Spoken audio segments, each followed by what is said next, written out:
we actually rehearsed our scenes together, which was very difficult because we had to keep gawping at hell and trying to pull different faces. It was quite hard. And I was talking about the relationship between us. And I said, well, you mean like Lady Macbeth? And this guy didn't know who Lady Macbeth was. I'm afraid that to me is bewildering. You have to know who Lady Macbeth is, I would think, if you're directing a horror film. You know, she's such a sort of archetypal power figure in that sort of blood and murder world. And I was really quite shocked that he'd never heard of her. Weren't you? Yeah, I was pretty shocked, but then we showed him what it was really like. Really, in a sense, because I'd done the first movie, I was quite at home in it. So I knew who I was by that time. But Kenneth had just, you know, he wasn't in the first one, so it was quite an adjustment for you, isn't it? I mean, we were used to having buckets of blood thrown all over us and stuff. It was a little bit of a shock for you, wasn't it, darling? What was really difficult was that they did a camera test. They put all that stuff on me to see how it lit and how it looked on camera. The first time they put me through the entire process. And I said to them, you must promise me you won't put me through this and then not film me. And that's exactly what they did. And that is really very awful when they do that. I've been quite nice and easy to work with up until that point. I called the first assistant. The first assistant is the sort of top of the technical department, and the producer. I called them a couple of wankers. I don't know if you know what that word means. It means people who masturbate. I don't quite know what to say about that. It is though, he had hours and hours of it. The worst thing was, at the end of the day, it's even worse trying to take it off, because you can't just pull it off, you rip your face apart. So it was another 3 hours at the end of the day for Kenneth as well. And I just used to go, good night! And he'd look at me with such a pink look. But it was a hell of a fun.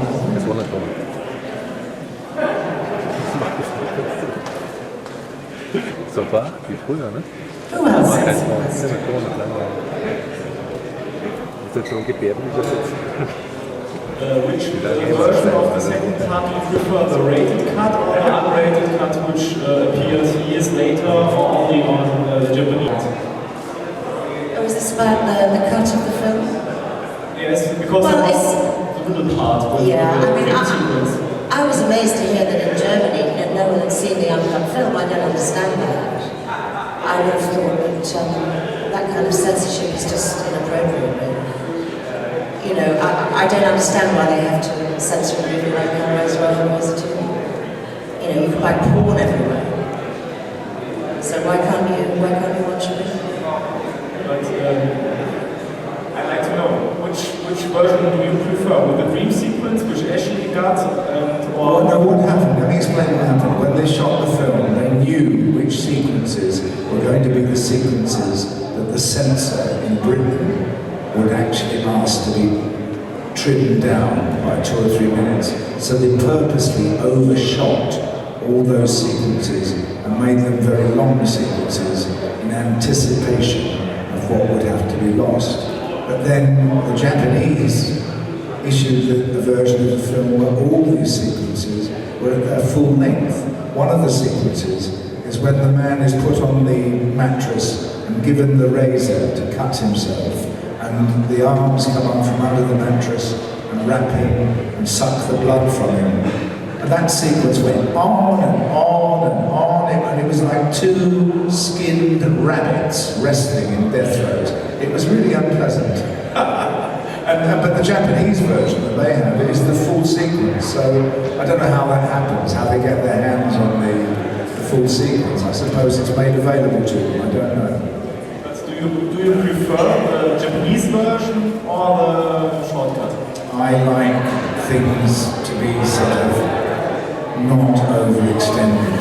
I mean, I I was in a film called Gangster #1. It was quite a nice film until the murder sequence at the middle of the film went on for so long that I couldn't imagine anybody but the most sadistic viewer still watching it. I don't know. Hellraiser 2 is fantasy, but I think it's quite there's a strong sense of evil about that film, I think. You know, I'm actually quite surprised by a certain power that film has. But what do you prefer? Do you like the long version? I like the long version because it's more complete, I think. With the dream sequence, I think it's much better. Yeah. With the blood coming through the photographs and everywhere, the feathers like in the first part, and it fits more for me. Well, I don't know who else has seen the Japanese version. There we are, one more. Sorry. Have you met?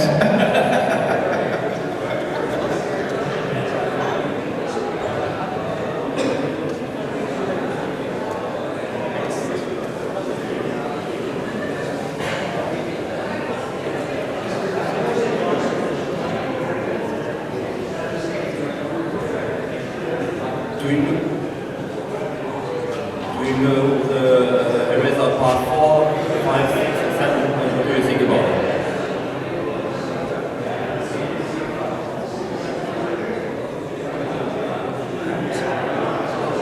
I didn't see anything after number 4. And I think that's because I felt they took over. I felt we come to the end of it, so probably after 3. Yeah, he agrees with me. Yeah, he agrees with me. I felt it lost something. I think 1 and 2 for me, well obviously I would say that because I'm in it, but I think 1 and 2 for me were the best. Yeah, when they were interested in me doing Hellraiser 2, I went to see Hellraiser 1, but I couldn't find anybody to go and see the film with me.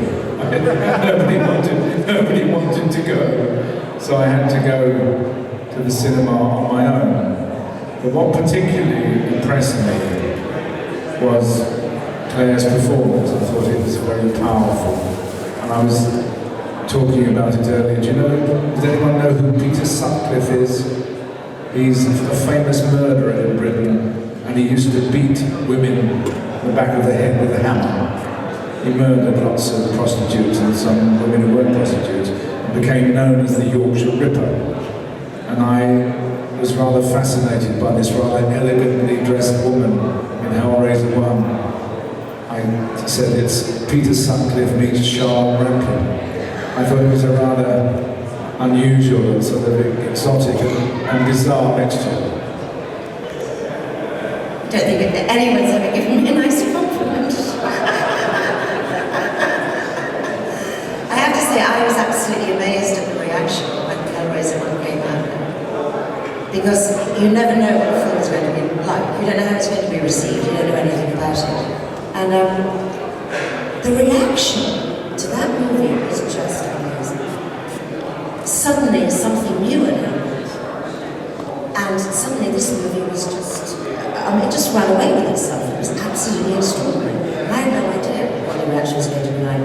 And I have to say, to this day, when I'm abroad or anywhere, and I walk into a restaurant or a bar, sooner or later I can guarantee you that at least 2 or 3 people will come over and say, "You're Julia." And from that moment on, the night is a joy because they just take care of me. This movie has made me more friends worldwide than anything else. And I have to say, all Hellraiser fans, as far as I'm concerned, are absolutely gorgeous. I've never met such warm, lovely people. And so this, I'm really proud to be in this movie. I'm proud that so many people worldwide just love it.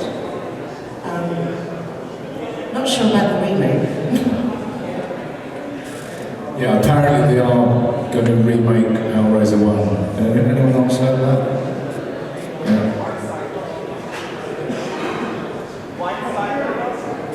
Really? Harvey. He's behind it all, is he? wonderful Harvey, eh? I think it will be too many special effects and not enough heart. Because I think the one thing about Hellraiser was that it did really move people, it got to people. And everything was live. When I say that, I mean all the special effects were handmade. You know, they were done with great care and attention. There was none of this green screen. And I think that's why it got to people. It was real. And I think if they use a lot of special effects, they'll just take the heart out of the soul out of them.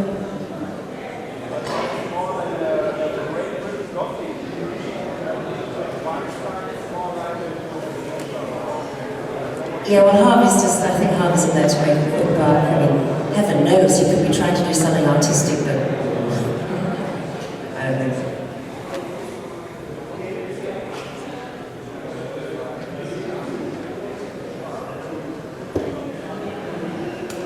I agree with you, the first two parts are best and the rest sucks.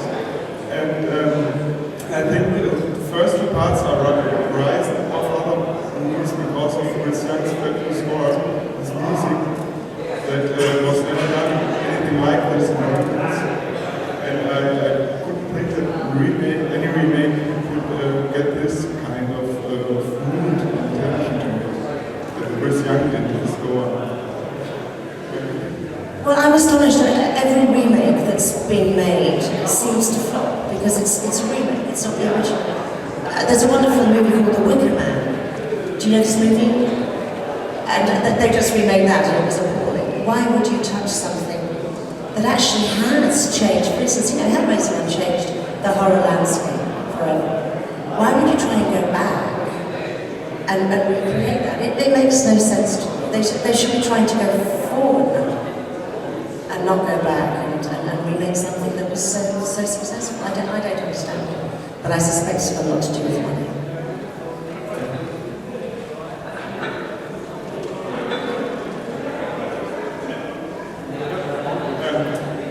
And what do you think about the first one, about your voices, that they were dubbed in American language, in American accent? You know, I think Americans sometimes have a very strange idea about what people can understand and what they can't understand. When I was making Golden Compass, we had to go in and dub some scenes afterwards before it was released, and the producer said to me, we're having to change some of the storyline because we don't think Americans will understand it.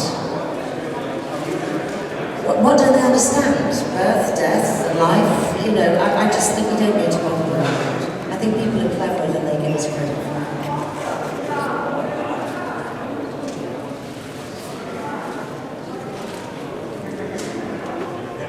Hi Ken, quick question.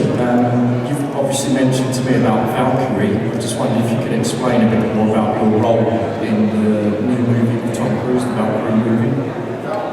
In Valkyrie, it's odd. Two of the films that I've really enjoyed in the last few years are two German films. I'm not alone, but The Life of Others and Downfall, I thought, were extraordinary films, and they were partly extraordinary because, like South American films I've seen, if I don't know the actors, I'm very easily able to believe in the characters that they're playing. I thought the scene where Mrs.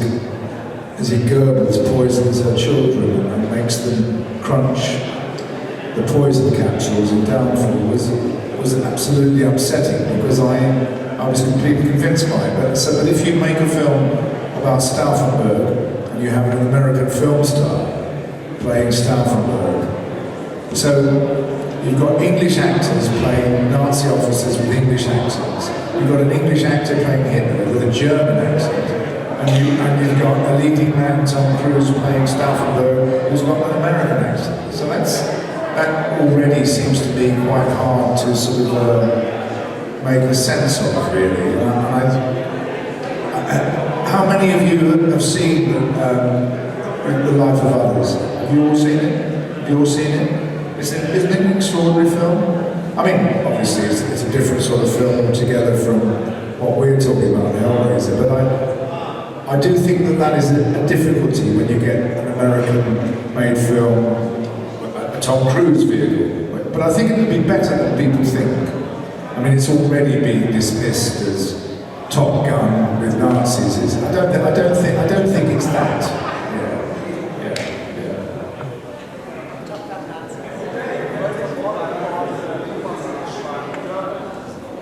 First of all, I thought Thomas Kretschmann should play the role of Stauffenberg, and he was cancelled because of Tom Cruise.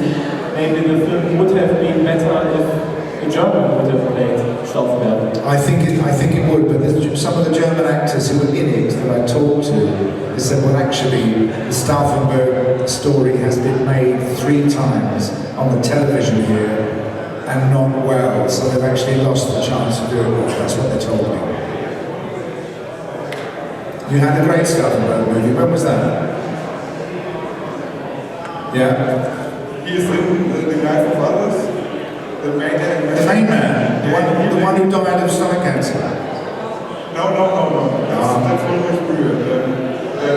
Koch played the East German artist who gets observed. And he plays Stauffenberg. Well, the writer in Life of Others, the writer, do you mean? Yes. And he played Stauffenberg once on television. It was pretty good. And that's good, was it? Yes. Well, you would know better than me, I didn't see that.